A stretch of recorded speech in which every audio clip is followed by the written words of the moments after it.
Praise the lord. యేసు క్రీస్తు వారి నామంలో మీ అందరికీ వందనములు. ఈరోజు దేవుని వాక్యం ఫిలిప్పీయులకు రాసిన పత్రిక 2వ అధ్యాయము 21వ వచనంలో ఈ విధముగా వ్రాయబడి ఉన్నది.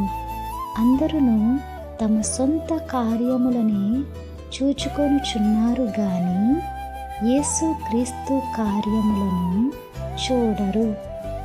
అంటే మనుషులందరూ కూడా వారి వారి పనిలో ఉన్నంత విధానముగా దేవుని యొక్క పనిలో ఉండటలేదు.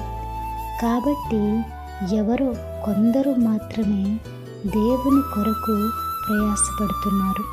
యేసు క్రీస్తు ప్రభువారు ఈ భూమి మీద శరీరధారిగా ఉన్నప్పుడు ఆయన చెప్పినటువంటి మాటలు ఏమిటి అంటే, మార్కు సువార్త 16వ అధ్యాయము 15వ వచనంలో ఈ విధముగా వ్రాయబడి ఉన్నది.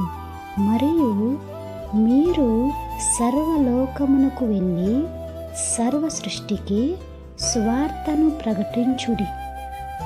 ఎందుకు అంటే నశించిపోవచ్చున్నటువంటి ఆత్మలను రక్షించుట కొరకును, నరకానికి వెళ్ళిపోతున్న వారి పరలోకానికి చేర్చుట కొరకును, వాక్యం తెలియని వారికి ఈ వాక్యం చేరులాగను మీరు సర్వలోకమునకు వెళ్ళి సర్వ సృష్టికి సువార్తను ప్రకటించమని దేవుడు సెలవిచ్చుచున్నారు.